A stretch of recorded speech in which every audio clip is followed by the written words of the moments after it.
The auction platform groaned under the weight of something far heavier than timber. It carried the stain of injustice. Two Apache sisters stood tall upon it, chains binding their wrists but failing to bend their pride. Near 7 feet in height, Nara and Sarai drew every eye in the crowd, not for their size alone, but for the fierce, unbroken fire burning in their dark gaze. Low murmurs rippled through the gray hollow folk gathered below. These were no ordinary captives. They were warriors, healers, survivors of a savage assault that had torn them from their mountain home. Halvern Crow stood among them, his calloused hand tightening around the deed to his struggling ranch as the bidding climbed higher. He had ridden into town for cattle, not to witness something like this. But there was something in the way the older sister shielded the younger, something unyielding in her spirit despite everything she had endured. It struck something buried deep inside him. A memory. His own sister, lost years ago to the same ruthless desert violence. The auctioneer's hammer hovered, ready to fall into the hands of a man Halvern knew would show no mercy.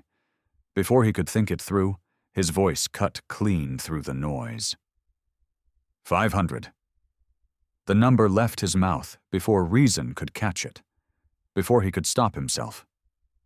In that single moment, 4 lives shifted course forever. Truth was, Halvern Crow only had $347 to his name.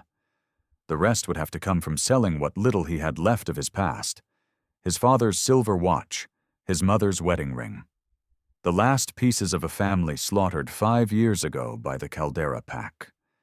But as he looked at the 2 Apache women standing unbroken before him, he understood something clear as daylight. Some things were worth more than money, more than memory. The hammer slammed down with a sharp crack that echoed across the dusty square. Sold to Halvern Crow. The crowd began to scatter. Some grumbled at losing cheap labor. Others walked away relieved, spared from explaining why they had brought home 2 towering Apache women who looked capable of tearing a man apart with bare hands.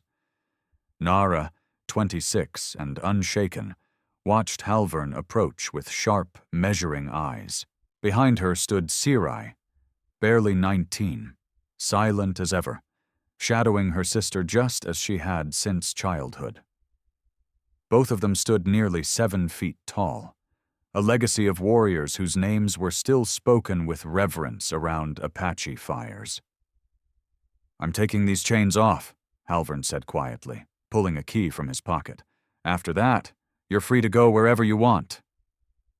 The sisters exchanged a glance heavy with unspoken meaning. 3 months earlier, they had been captured during the raid that destroyed their village, torn from their people, sold like livestock. But this man, this pale-eyed cowboy with sorrow etched into his face, he was different. In captivity, they had learned to read men quickly. This one carried pain, not cruelty. Nara spoke first, her English careful, shaped by missionaries who had once passed through her homeland. "You paid for us. By the white man's law, we belong to you now." Halvern shook his head, forcing open the iron restraints around her wrists. "That's not how this works. I didn't buy you to own you. I bought you to set you free, that's all." "And where would we go?" Sarai asked, her voice soft but steady. "Our village is gone, our people scattered. The Iron Dominion hunts us." She held his gaze, unflinching. "We are not welcome in white towns. You gave us freedom. But freedom for what? To starve? To be taken again by worse men?" The chains dropped to the ground with a dull, metallic thud. Both women rubbed at their raw skin, but neither stepped away. Reality pressed down on them like the desert heat.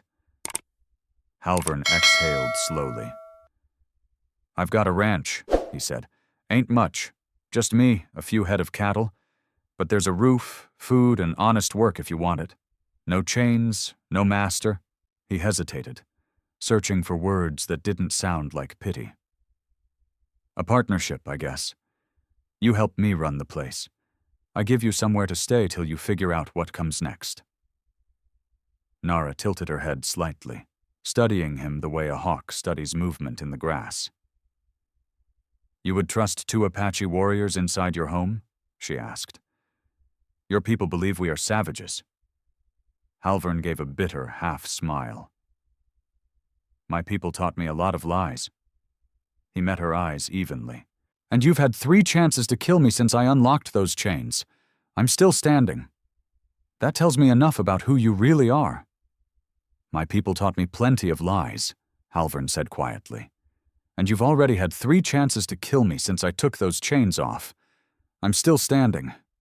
That tells me everything I need to know about who you really are." The late afternoon sun stretched long across the street, casting gold over the 3 of them, while the gray hollow folk kept their distance, slipping past like shadows avoiding trouble on a decent street. No one wanted to be too close to what they didn't understand. Halvern didn't press them. He just waited. The choice was theirs. Sirai leaned in and murmured something in Apache beneath her breath. Nara listened, then gave a slow nod. When she looked back at Halvern, there was a faint smile on her lips. Not warm, not soft, but honest. "We accept your offer, Halvern Crow," she said. "But understand this. We are not your property, not servants, not charity." Her voice carried quiet steel. "We are Nara and Sirai of our people. We stand with you because honor answers honor. We work beside you because strength recognizes strength. And if danger comes for you, it will find us standing in its way." Something inside Halvern, something he'd been carrying for years, finally loosened. "That sounds fair to me," he said. He glanced towards the general store. "My wagon's out front. We'll pick up supplies, then head back." The 3 of them walked through town together, the grief-marked cowboy and the 2 towering Apache women. Eyes followed them from porches, windows, and doorways. Some watched with fear, others with open disdain, a few with reluctant respect. And somewhere along that dusty street, Halvern Crow learned something he wouldn't forget. The choices that matter most rarely make sense on paper. They come from somewhere deeper than reason. He had no way of knowing that this one decision, this simple act of decency, would set something much larger into motion. Something that would ripple across the frontier, binding unlikely allies together against forces that threatened everyone, no matter the color of their skin. The Morrison Ranch sat 15 miles outside town, tucked into a valley guarded by red stone cliffs on 3 sides, with a narrow seasonal creek cutting through the land, even in the driest months. It wasn't much to look at. A modest cabin, a leaning barn, fences that barely held 30 head of cattle on a good day. But it was honest land, worked by honest hands. And for the first time in months, Nare and Sirai felt something close to peace. "The cabin's got 2 rooms," Halvern said as they pulled the wagon to a stop. "You can take the main one. I'll use the smaller space out back." He gestured toward the barn. "There's a loft up there, too. Dry, warm, if you'd rather have more privacy." Nara stepped down from the wagon with quiet grace despite her height. Her buckskin clothing caught the light against the dust of the yard. "We'll take the loft," she said. "Higher ground sees danger sooner." Halvern nodded. He understood. Trust didn't come easy, if it came at all. They had been betrayed, hunted, sold like animals. It would take time before any place felt safe, especially the ranch of a white man sitting in disputed Apache land. Sirai began unloading supplies, her movements controlled, precise. Like her sister, she carried herself with the deadly balance of someone raised for survival. But Halvern noticed something else. The way she favored her left side. The way her breath hitched when lifting heavier sacks. "You're hurt," he said, not accusing, just observant. "It's nothing," Sirai answered quickly. Nara shot her a sharp look. "Broken ribs," she admitted. "One, maybe two. She fell from her horse during the fight when we were taken." There was weight in her voice. Memory, regret. "I should have seen the rope trap they set." Halvern set down the flour sack he'd been carrying. "I ain't a doctor," he said, "but I've set broken bones before. Ranch life teaches you field medicine whether you want it or not." "We can tend to our own wounds," Nara replied, but there was hesitation in her tone. Halvern caught it. Out here, far from their people, even the strongest had limits. "Maybe," he said calmly, "but it don't hurt to have another pair of hands. My ma, Mayless Crow, she was a midwife, taught me how to bind ribs proper." He didn't push, just offered. Among the Apache, healing was not a simple task. It was a craft carried by those trained for years, trusted with life itself. Being cut off from their people meant losing that care, that knowledge. "I don't doubt that," Halvern said, "but when someone's hurt, more hands never hurt." He glanced at Sirai's side. "My mother, Mayless Crow, she was a midwife before she married my father. She taught me how to bind ribs the right way. Over the next hour, as the canyon walls burned gold and amber beneath the setting sun, something rare began to take shape between them. An understanding. A quiet alliance. Halvern showed them everything. The well, the storage cellar, the grain bins. Nara and Sirai watched closely, their attention sharp, instinctive.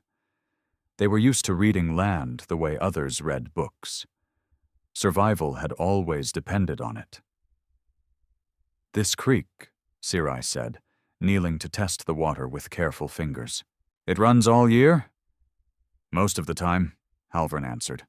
"Fed by springs up in the rock. That's why my father chose this place." Nara looked at him, direct as ever. "Your father is dead?" No hesitation, no softening. Apache did not turn away from hard truths. Halvern nodded once.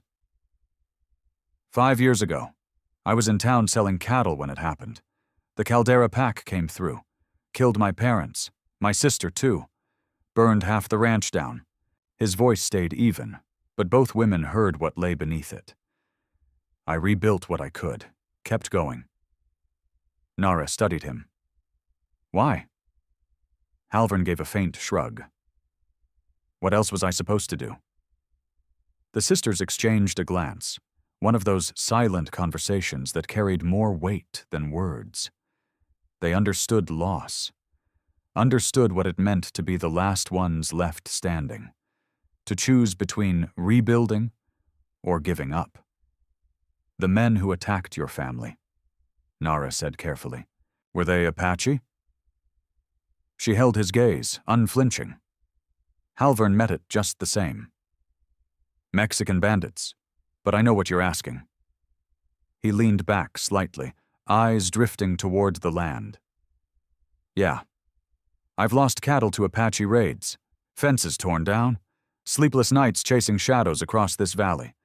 But I've also seen white men steal stock, Mexican fighters burn feed, and cavalry patrols take horses without paying a cent." His jaw tightened slightly. "There are bad men in every color, same as there are good ones." It wasn't a speech, just the truth. The frontier was tangled with old grudges, shifting lines, and debts no one could settle. Halvern Crow had learned one thing out here. You judged a man by what he did, not where he came from. Night fell slow over the valley. Under the dim glow of lantern light, Nere worked beside Halvern as they bound Sirai's ribs. The younger woman clenched her jaw, enduring the pain without a sound. Halvern's hands were steady, careful, respectful. The hands of someone who understood that healing wasn't just skill, it was trust. "You've done this before," Nara said, watching how precise his movements were. "More times than I care to count," Halvern replied. "Ranch life's rough. Nearest doctor's back in town. Out here you fix what you can, or you don't last long." When they finished, Sirai's breathing came easier, deeper. She gave a small nod, subtle, restrained, but it carried meaning. Gratitude, even if she wouldn't say it. "There's salt, pork, and beans inside the cabin," Halvern said, pushing himself to his feet and brushing dust from his knees. "Help yourselves." He paused. "Come morning, I'll be checking the herd. You're welcome to see how things run." He turned to leave. "Halvern Crow." Nara's voice stopped him cold. He didn't turn right away. "Why did you really buy us today?" For a moment, he said nothing, measured the weight of the question and the truth behind it. Then he answered, "Because I know what it feels like to stand there and not be able to stop something terrible from happening to people you love." He glanced back at her, and sometimes, when you're given the chance to do what's right in a world full of wrong, you just take it. That night, Halvern lay on his narrow cot, staring up at the dark beams overhead. Above him, in the loft, he could hear the faint rustle of movement, the quiet presence of the two Apache sisters settling in for the night. For the first time since his family died, the ranch didn't feel empty. He didn't feel alone. What he didn't know, what he couldn't know, was that 50 miles south, a patrol from the Iron Dominion had already found the burned remains of an Apache village, and their commanding officer was already planning a sweep, one that would put every native in the region, his new partners included, square in the path of something deadly. Dawn came early to the Morrison Ranch. Routine followed close behind. Halvern was already out feeding the horses when Nara stepped from the barn, silent despite her size.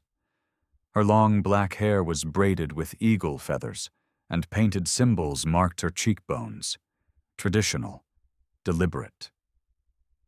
Not for war. Halvern understood that. It was something else. Identity.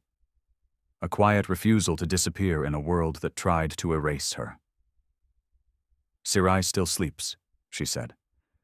"The bandaging helped. She breathes easier now."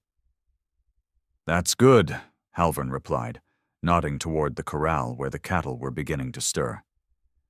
"You want to see how we run things out here?" "She's still sleeping," Nara said. "The binding helped. Her breathing's steadier now." Halvern nodded. "Good.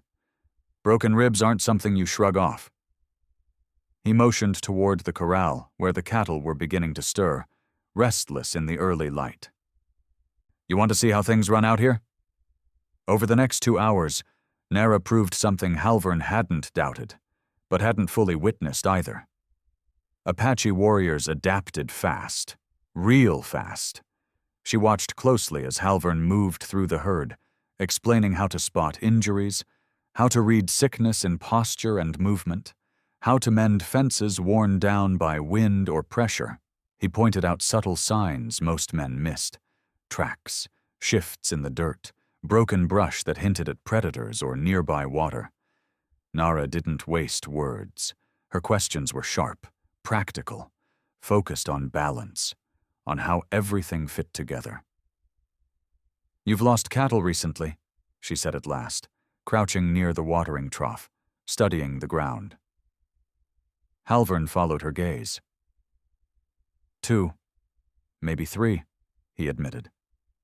Now that she pointed it out, he saw it clearly. Disturbed soil, scattered droppings, patterns he'd overlooked before. Nara's voice lowered. "Not random. This was taken." Halvern's jaw tightened. "Rustlers?" She shook her head slightly. "These tracks, unshod horses, riders who know how to move quiet." Her eyes darkened. "This wasn't clumsy theft. It was done clean." She straightened slowly. Apache, she said. But not ours. Different band. You can tell by the markings left behind. The realization hit Halvern hard. If Apache raiders were working the area, and the Iron Dominion was already suspicious of any native presence, then having Nara and Sirai on his land could put him square in the crosshairs from both sides. You might want to rethink staying here, he said quietly. This could bring trouble. There is always trouble on the frontier, Nara cut in, calm but firm. She met his eyes. The question is whether you face it alone, or with people who stand beside you. Before Halvern could answer, a distant sound cut through the air. Hoofbeats, fast, closing in. Both of them froze. Halvern grabbed his rifle from where it leaned against the fence post. At the same time, Nara slipped into the shadows beside the barn, her movement fluid, silent, like a predator vanishing into brush. 6 riders crested the ridge. They came in hard, kicking up dust as they rode straight into the yard. Their horses were lathered, their uniforms unmistakable. Cavalry, Flintcrest riders. Their leader dismounted first, a man with cold blue eyes and a neatly trimmed mustache. Every movement he made carried the weight of discipline and authority. He stepped forward. "Halvern Crow," he said, voice sharp. "That's me." Halvern kept his tone even. "What can I do for you, Captain Rusk Halden?" "We're sweeping the territory," Halden replied, "tracking hostile Apache raiders. We've received reports you may be harboring fugitives." Halvern's mind moved fast, too fast. Someone in town had talked. Word about Nara and Sirai had spread. He'd known this moment would come. Just not this soon. "I'm not hiding anyone," Halvern said carefully. "This is a working ranch, nothing more." Halden's gaze drifted across the yard, taking in every detail with trained precision. The corral, the barn, the wagon. Nothing escaped him. "You mind if we take a look around?" he asked. His tone made it clear. It wasn't really a question. "Standard procedure," Halden added, "given reports of Indian activity." "Do I mind?" Halvern answered flatly. "Yeah, I do. But I figure you'll look anyway." Right then, Sirai stepped out of the barn as if she'd just woken up, slow and unhurried. Her long black hair fell loose over her shoulders, and her traditional Apache dress left no doubt about who she was. Standing near 7 feet tall, she carried a presence that made even mounted soldiers shift uneasily in their saddles. "Well now," Captain Rusk Halden said, a cold smile curling at the edge of his mouth. "Seems those reports were right after all." Sirai glanced at the soldiers, then at Halvern, reading the tension with the instincts of someone raised in war.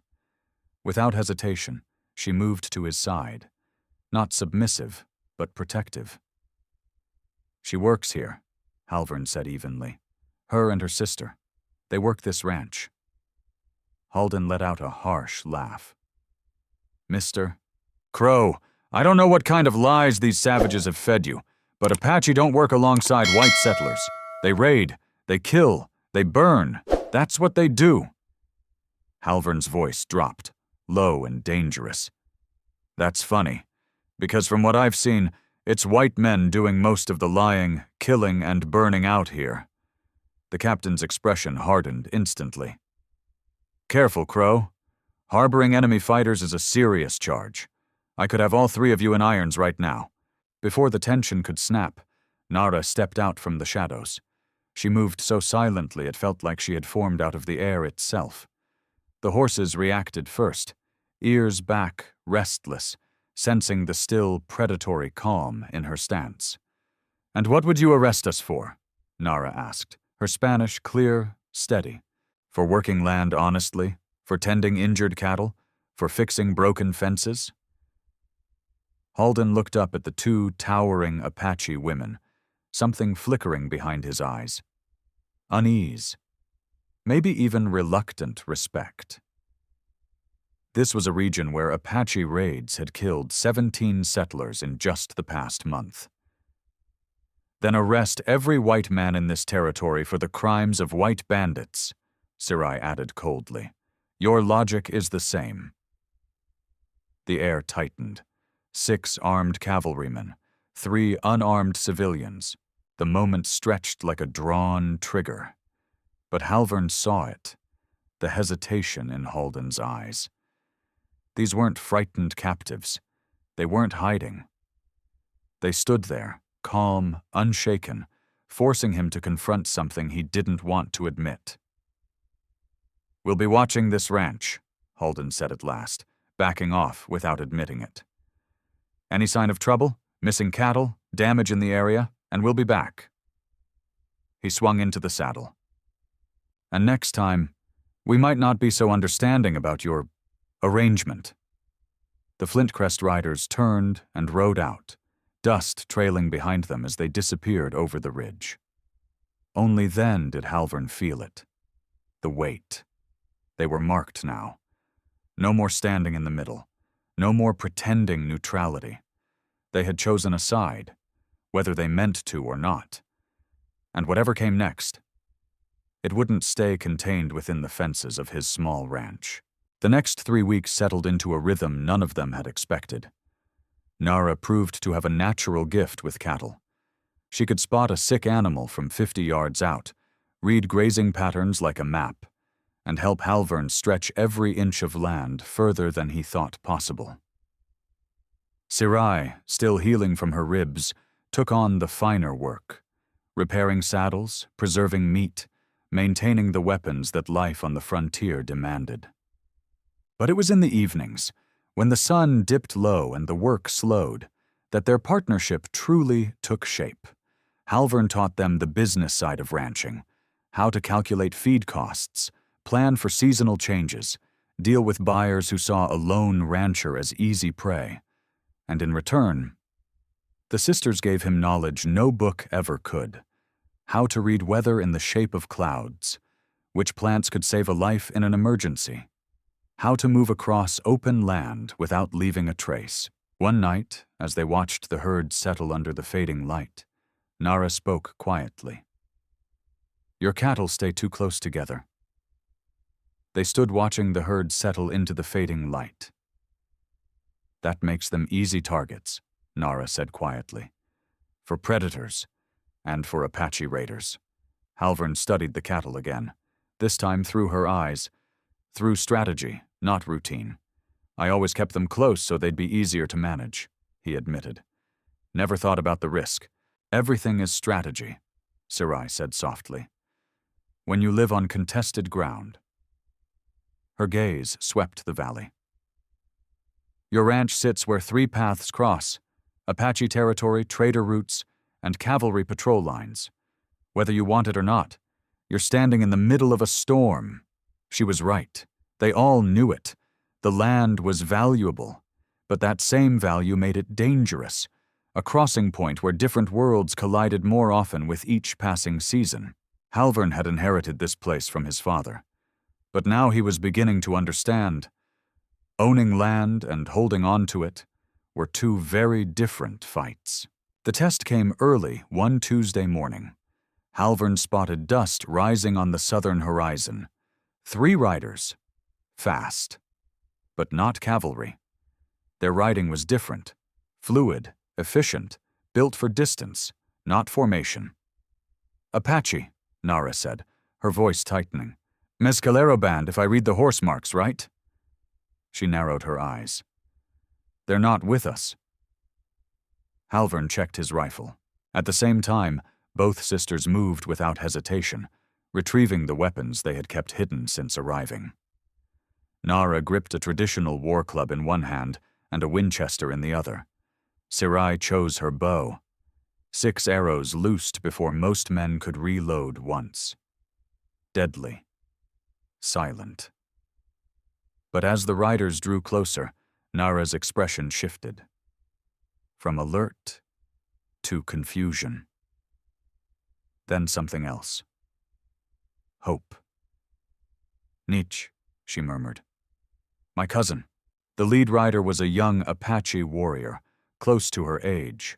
Ritual scars marked his face, signs of battles survived, not just fought.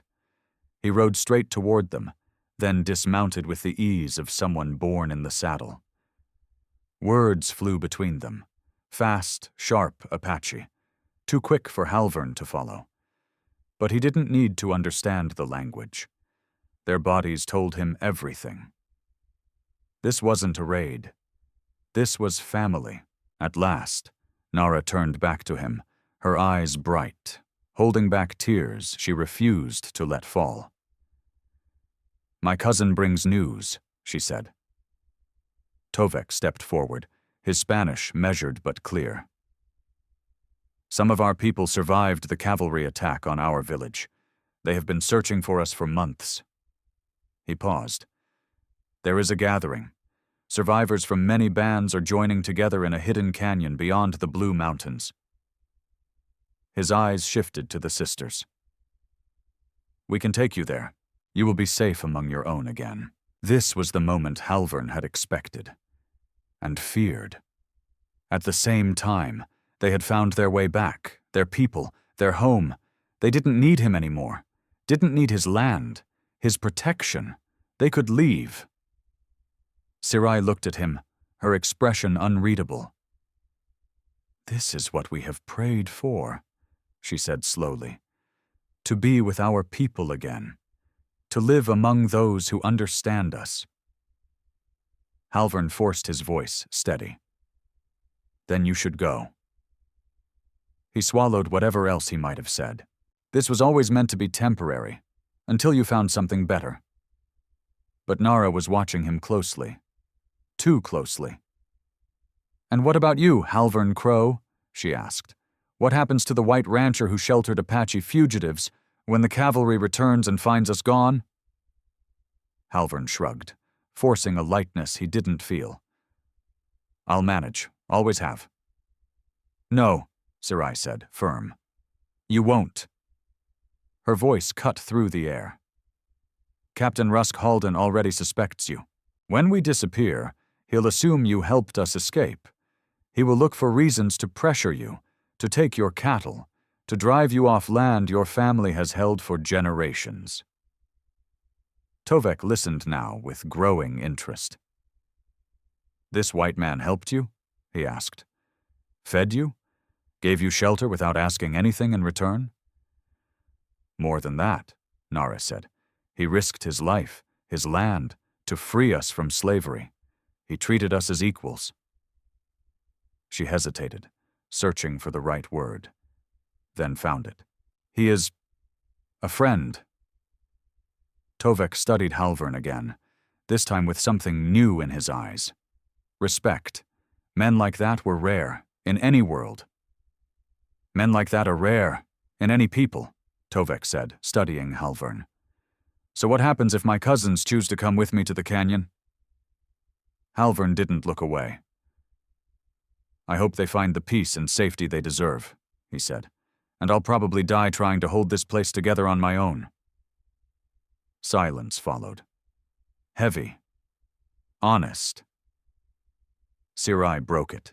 Tell me about this sanctuary, she said. Is it safe? Is there food? Shelter? Protection from the Iron Dominion? Tovek hesitated. For now, he admitted. But winter is coming, and there are many mouths to feed. The canyon offers cover, but little else. We survive by hunting, trading, and taking what we can from travelers. Halvern understood what that meant. Raids. The Stonewind kin were being pushed into it just to survive, drawing more and more attention from the Iron Dominion toward that hidden canyon. It wasn't a sanctuary. It was a trap waiting to close. There's another way, Nara said slowly. Something had shifted in her eyes, an idea taking shape. What if the sanctuary came here? All three men stared at her. Here? Halvern echoed. Think about it, she continued. This land has water, shelter, defensible ground. It sits on recognized territory, with legal protection, and it has something the canyon never will. She glanced at Halvern. A white partner who can deal with authorities, buy supplies, and shield our people. Tovek frowned. You would trust this man with the lives of Apache families? Children? Elders who have nowhere else to go? Sirai answered without hesitation. I would trust Halvern Crow with my life. She held his gaze. I already have. The weight of it hit him all at once. This wasn't about two people anymore. This was something far bigger. They were talking about turning his ranch into a hidden refuge for displaced Apache, right under the nose of a cavalry that already suspected him. It was dangerous. Maybe impossible. Definitely madness. But it was also right. How many are we talking about? Halvern asked. 3 days later, Halvern Crow stood on his porch, staring out across the valley at the most extraordinary sight he had ever witnessed. 23 Apache survivors. The Stonewind kin moved through his land like ghosts, organized, efficient, purposeful.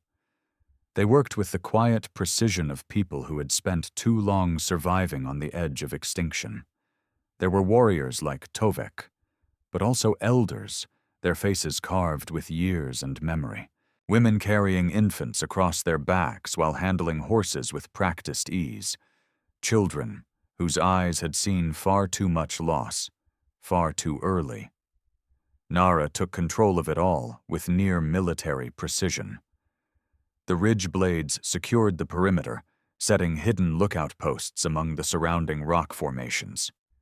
The Hearth Mothers established communal cooking areas, designed to vanish in minutes if patrols approached. The Ember Young were given tasks, small but meaningful, keeping them busy, teaching them how to endure.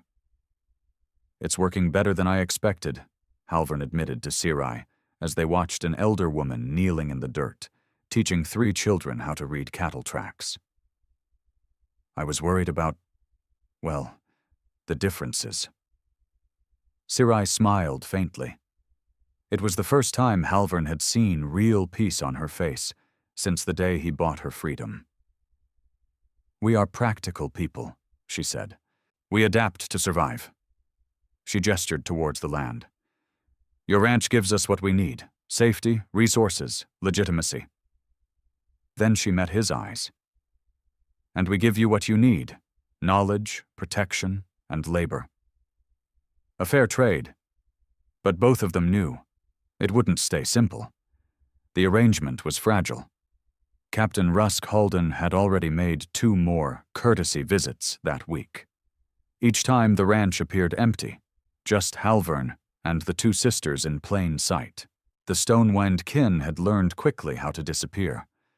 But Halden's suspicion was growing. And sooner or later, that suspicion would come back heavier. The Apache had become masters at vanishing into the land the moment hoofbeats echoed across the valley. But Captain Rusk Halden's suspicion was growing sharper by the day. The storm Halvern had been expecting finally broke on a Thursday afternoon. One of the outer scouts came riding in hard, his horse lathered, his breath ragged. A large cavalry unit is coming in from the east, he said, barely able to get the words out. 40 men, maybe 50. They're searching everything: buildings, caves, hiding places. This wasn't a routine visit. This was a sweep. Nara moved instantly. Her voice, calm, steady, cut through the rising tension like a blade. Standard dispersal. Families to the northern cave system. Warriors to the southern ridges. Move. Now. There was no panic. Only motion. The Stonewind kin dissolved into action, executing the routine they had practiced again and again, gone within minutes, like they had never been there at all. Tovek stepped up beside Halvern, his expression dark. This patrol is too large, too thorough. They will find signs of us, no matter how careful we've been. He didn't need to finish. Halvern already understood. If the Iron Dominion found proof he had been sheltering Apache refugees, they wouldn't just arrest him, they would take everything. His land, his cattle, his livelihood. They would make an example out of him. And worse, they would track the Stonewind kin and wipe them out, the families who had just begun to breathe again. There might be another way, Halvern said slowly. The idea forming in his mind was either brilliant or suicidal. What if we don't hide? He continued. What if we meet them head on? Sirai stared at him like he'd lost his mind. Halvern, 50 armed soldiers are riding here to arrest us for crimes we didn't commit. And you think confronting them is the answer? Sometimes, Halvern said, thinking fast, the best place to hide is in plain sight. He turned to Nara. How many of our people speak decent Spanish? 8, maybe 10, she answered. Why? And how many could pass for Mexican ranch hands if they dressed right and kept their mouths shut? Understanding sparked in her eyes. You want us to pretend to be hired workers? Not pretend, Halvern corrected. Make it real. He pointed toward the house. I've got papers, contracts, payment records. We backdate them.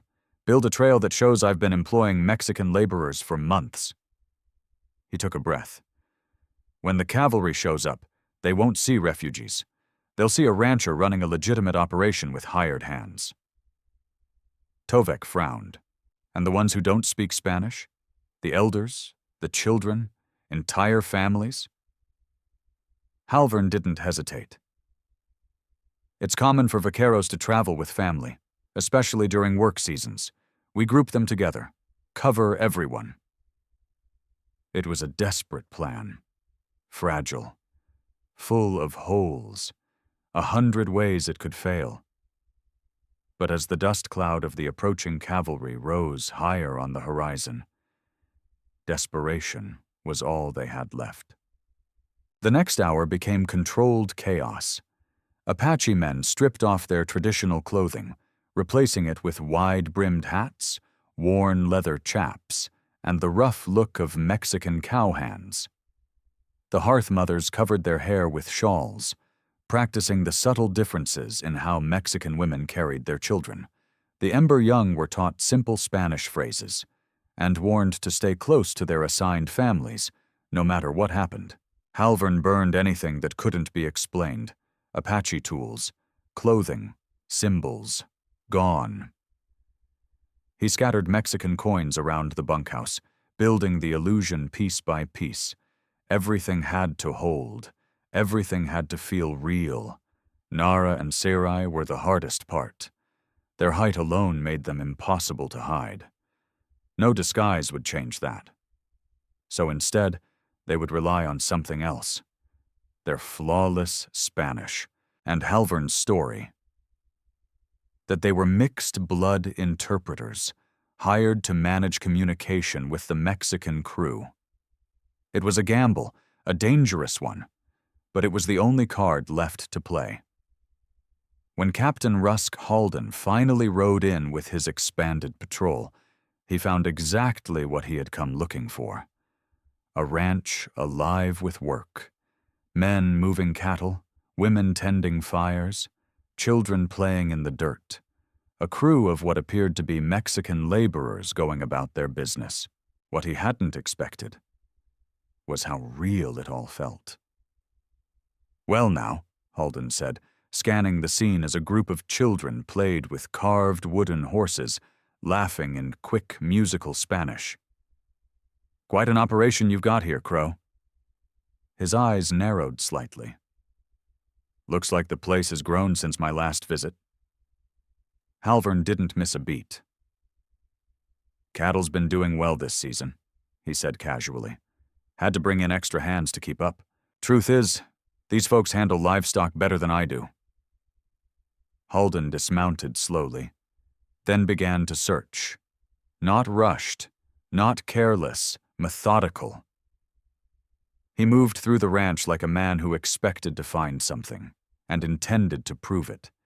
He questioned workers one by one, His words filtered through Nara, who translated with calm precision. He inspected the bunkhouse where families had arranged their belongings just right. Worn blankets, scattered tools, the lived-in look of traveling laborers. And the Stonewind kin. They didn't falter. Not once.